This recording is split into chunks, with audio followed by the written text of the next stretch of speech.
പറ്റിക്കൽ പരിപാടി കൊണ്ട് നിങ്ങൾക്ക് ഇനി രക്ഷപ്പെടാൻ പറ്റില്ല. നിങ്ങളെ പറ്റിക്കലും MA ബേബിയുടെ പാത്രം കഴുകലും രണ്ടും ഒരുപോലെയാണ്. നിങ്ങൾ പാത്രം കഴുകിയിട്ട് ഇതുകൊണ്ടൊന്നും രക്ഷപ്പെടാൻ പറ്റില്ലടോ. വീട് വീടാന്തരം കയറിയിട്ട് കാലും കൈയും പിടിച്ചിട്ട് അയ്യോ മാപ്പാക്കണേ എന്ന് പറഞ്ഞ ആര് കേൾക്കാനാണ്? ഇമ്മാതിരി പരിപാടി നാണവും ഉളുപ്പില്ലാതെ നേതാക്കന്മാരും മന്ത്രിമാരും വീട് വീടാന്തരം കയറി ഇറങ്ങുകയാണ്. ഒരു ഭാഗത്ത് സ്വർണ്ണക്കൊള്ള. ഇന്നതാ ഏറ്റവും പുതിയ വാർത്ത, വാസുവിന്റെ ജാമ്യാപേക്ഷ സുപ്രീം കോടതി തള്ളിയിരിക്കുന്നു. നേരത്തെ ശങ്കർദാസിന്റെ നമുക്കറിയാലോ, ശങ്കർദാസിന്റെ മുൻകൂർ ജാമ്യാപേക്ഷ സുപ്രീം കോടതി എടുത്തെറിഞ്ഞിട്ട് ചോദിച്ചത് ഭഗവാനെ പോലും ഇവിടെ നിങ്ങൾ വെറുതെ വിട്ടില്ലല്ലോ എന്ന് ചോദിച്ചത്. നിങ്ങൾ ഭഗവാനെ പോലും വെറുതെ വിടുന്നില്ലല്ലോ എന്ന് ചോദിച്ച അതേ ചോദ്യം സുപ്രീം കോടതി ഇതാ ഇത് വീണ്ടും ആവർത്തിച്ചിരിക്കുന്നു. വാസുവിനോട് പറയാണ്, ഭഗവാനെ കട്ടവർക്ക് എന്ത് ജാമ്യടോ, എടുത്തോട്ട് പോടോ എന്ന് വാസുവിനോട് പറയുകയാണ് കേട്ടോ. യഥാർത്ഥത്തിൽ വാസുവിനോടല്ല പറയുന്നത്, കാരണഭൂതത്തിന്റെ ടീമിനോടുമാണ് പറയുന്നത്. അപ്പോഴാണ് വീട്ടിൽ ചെന്ന് പാത്രം കൈ കൊടുക്കുന്നത് ഉളുപ്പില്ലാത്ത പാർട്ടിയുടെ ദേശീയ secretary, general secretary MA baby. പാത്രം കഴുകുന്ന മണ്ടൻ. ഇവിടെ വേറൊരു മങ്കൻ ആൾക്കാരുടെ മുന്നിൽ, പത്രക്കാരുടെ മുന്നിൽ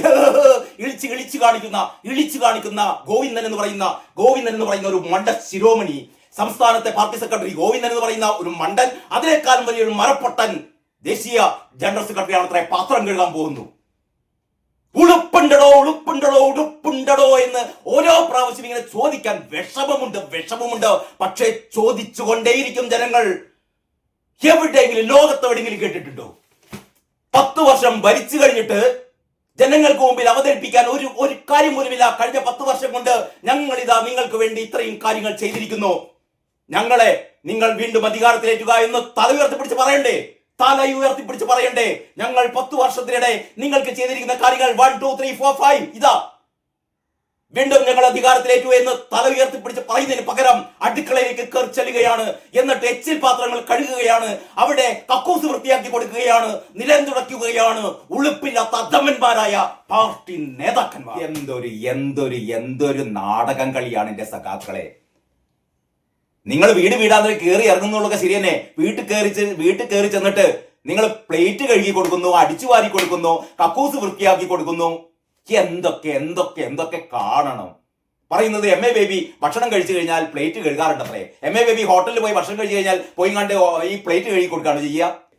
പല ആൾക്കാരുണ്ട് ഭക്ഷണം കഴിച്ചു കഴിഞ്ഞാൽ പാത്രം കഴുകി കൊടുക്കുന്ന ആൾക്കാരൊക്കെ ഉണ്ട് വീട്ടിൽ. അത് വിചാരിച്ചിട്ട് നിങ്ങൾ വീട്ടിൽ പോയിട്ട് ഭക്ഷണം കഴിച്ചു കഴിഞ്ഞാൽ പോയി നേരെ അടുക്കളയിലേക്ക് ഓടുക ചെയ്യുക, എന്നിട്ട് അവിടെ പോയി പാത്രം കഴുകി കൊടുക്കുക ചെയ്യുക, അത് കഴിഞ്ഞിട്ട് ടേബിളൊക്കെ ക്ലീൻ ആക്കി കൊടുക്കുക ചെയ്യുക. കാരണം ഇതൊക്കെ ചെയ്യുന്നത് എന്തുകൊണ്ടാണെന്നറിയോ? നിങ്ങൾക്കറിയാം 2-3 മാസത്തിന് ശേഷം നിങ്ങൾ പോവുകയാണ്. നിങ്ങളുടെ പാർട്ടിക്കാർ സഖാക്കളെ മുഴുവൻ MA ബേബി ഉൾപ്പെടെ അല്ലെങ്കിൽ MA ബേബി മുതൽ അവിടുന്ന് അങ്ങോട്ട് നമുക്ക് എണ്ണാം. MA ബേബി മുതൽ ഇങ്ങോട്ടേക്ക് നിങ്ങളുടെ കേന്ദ്ര കമ്മിറ്റി അംഗങ്ങളും PBയും ഈ പറയുന്ന സംസ്ഥാന സമിതിയും ഒക്കെ കഴിഞ്ഞിട്ട് ഏറ്റവും താഴെയുള്ള ബ്രാഞ്ചിലെ സെക്രട്ടറിയും അവിടുത്തെ അംഗങ്ങളും ഉൾപ്പെടെ നിങ്ങൾ ചെയ്യേണ്ട പണിയാണോ ഇത്? നമുക്കറിയില്ലേ, നമ്മുടെ ബംഗാളിലെ സഖാക്കന്മാർ ഇവിടെ വന്ന് പൊറാട്ടടിക്കുകയാണ്. ഇവിടുത്തെ സഖാക്കള് അതേപോലെ പൊറാട്ടടിക്കാൻ പോയാൽ ഇവിടെ പോയി പൊറാട്ടടിക്കും. ഇന്ത്യയിലെ വിവിധ ഉത്തരേന്ത്യൻ സംസ്ഥാനങ്ങളിൽ പൊറാട്ടടിക്കാൻ പോയാൽ അവിടെ പൊറാട്ടക്ക് അത്ര വലിയ ഡിമാൻഡ് ഒന്നും ഇല്ല. പക്ഷെ ഈ പാത്രം കഴുകലുണ്ടല്ലോ, പാത്രം കഴുകൽ എല്ലായിടത്തും പാത്രം കഴുകലിന് നല്ല ഡിമാൻഡ് ഉണ്ട് കേട്ടോ.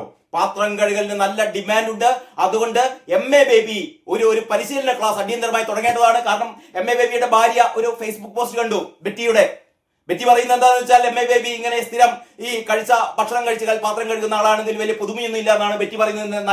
നല്ലത് തന്നെ. അതുകൊണ്ട് MA ബേബി ഒരു പാർട്ടി ക്ലാസ് അടിയന്തരമായി തുടങ്ങണം. സഖാക്കൾക്ക് എല്ലാ ബ്രാഞ്ചിലെയും, എല്ലാ ഏരിയ കമ്മിറ്റിയിലെയും, എല്ലാ ലോക്കൽ കമ്മിറ്റിയിലെയും അംഗങ്ങളും ഭാരവാഹികളും ഒക്കെ നിർബന്ധമായ ക്ലാസ്സിൽ പങ്കെടുക്കണം. നിങ്ങൾ പഠിക്കണം എങ്ങനെയാണ് പാത്രം കഴുകേണ്ടത്, എങ്ങനെയാണ് അടിച്ചു വാരേണ്ടത്, എങ്ങനെയാണ് കക്കൂസ് കഴുകേണ്ടത് തുടങ്ങിയ എല്ലാവിധ വീട്ടുജോലികളും നിങ്ങൾ പഠിക്കുക. എന്നിട്ട് 3 മാസത്തിന് ശേഷം കേരളത്തിൽ നിന്ന് നിങ്ങൾ നിങ്ങളെ പിഴുതെറിയുമ്പോൾ, നിങ്ങളുടെ എല്ലാവിധ തോന്നിവാസങ്ങളും അവസാനിക്കുമ്പോൾ നിങ്ങൾക്ക് രക്ഷപ്പെടണമെങ്കിൽ അന്യ സംസ്ഥാനങ്ങളിലേക്ക് ഓടുക. അവിടെ ചെന്നിട്ട് നിങ്ങൾക്ക് കഴിയാനുള്ള ഒരു ജോലിയാണ് MA ബേബി സഖാവ് പഠിപ്പിക്കുന്നത്. പാത്രം കഴുകുക, എച്ചിലെടുക്കുക, അടിച്ചു വാരുക. നല്ലതാണ് സഖാക്കളെ, നല്ലതാണ്. അപ്പം ബംഗാളിലെ സഖാക്കൾ രക്ഷപ്പെട്ടു. കാരണം കേരളത്തിൽ വന്നിട്ട് അവർക്ക് പൊറോട്ടയടിക്കാനെങ്കിലും കഴിഞ്ഞു. പൊറോട്ടയടിക്കുക എന്ന് പറയുന്നത് അതിനൊരു കലാപരതയുണ്ട് കേട്ടോ. പൊറോട്ടയടിക്കുന്നതിലൊരു കലാപരതയുണ്ട്. അതെല്ലാവർക്കും പെട്ടെന്ന് കയറി ചെന്ന് പൊറോട്ട അടിക്കാൻ പറ്റില്ല. പക്ഷെ എല്ലാവർക്കും ഏതാനും മിനിറ്റുകൾ കൊണ്ട് പരിശീലിക്കാവുന്ന പദ്ധതിയാണ് ബേബി സഖാവ് ആവിഷ്കരിച്ചിരിക്കുന്നത്. അപ്പോൾ മിക്കവാറും നമുക്കറിയാം ഈ വരുന്ന ഏതാനും ദിവസങ്ങൾ ഇപ്പൊ ഓരോ ദിവസവും പുതിയ പുതിയ പദ്ധതികളാണല്ലോ. ഓരോ ദിവസവും പുതിയ പുതിയ പദ്ധതികളാണ്. ഇപ്പൊ ഇന്നത്തെ ദേശാഭിമാനിയുടെ മെയിൻ സ്റ്റോറി എന്ന് പറയുന്നത് നൈപുണിക്ക് സർക്കാരിന്റെ പിന്തുണ. അതായത് നൈപുണ്യം നേരിടാനുള്ള അല്ലെങ്കിൽ നൈപുണ്യം നേടിയെടുക്കാനുള്ള യുവാക്കളുടെ പരിശ്രമങ്ങൾക്ക് യുവതയ്ക്കൊപ്പം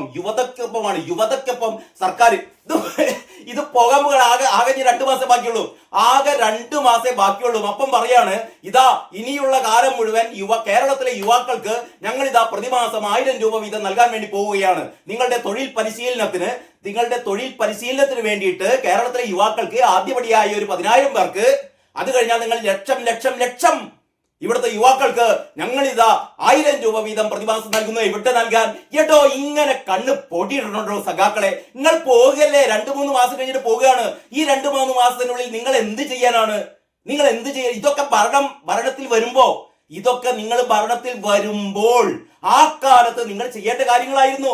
അതൊന്നും അല്ലാതെ നിങ്ങൾ പോകുകയാണ്. നിങ്ങൾക്ക് മനസ്സിലായി ഇനി ആ ജന്മകാലത്ത് നിങ്ങൾ ഈ സംസ്ഥാനത്ത് ഭരിക്കില്ല എന്ന് നിങ്ങൾക്ക് മനസ്സിലായി. അവസാനം കണ്ണുപൊടിയിടാൻ വേണ്ടി എന്തൊക്കെയാണോ കാട്ടിക്കൂട്ടുന്നത്. ഈ വീട്ടമ്മമാർക്ക് 1000 രൂപ പെൻഷൻ കൊടുക്കാൻ പോകുക നിങ്ങൾ പറഞ്ഞല്ലോ. ഈ ആപ്ലിക്കേഷനൊക്കെ വാങ്ങിക്കൊടുത്തില്ലേ? നിങ്ങൾ എപ്പോ കൊടുക്കും? നിങ്ങൾ കൊടുക്കില്ലടോ. നിങ്ങൾ കൊടുക്കില്ല. കൊടുക്കാനുള്ള ഒരു സമയമില്ല ഇനി.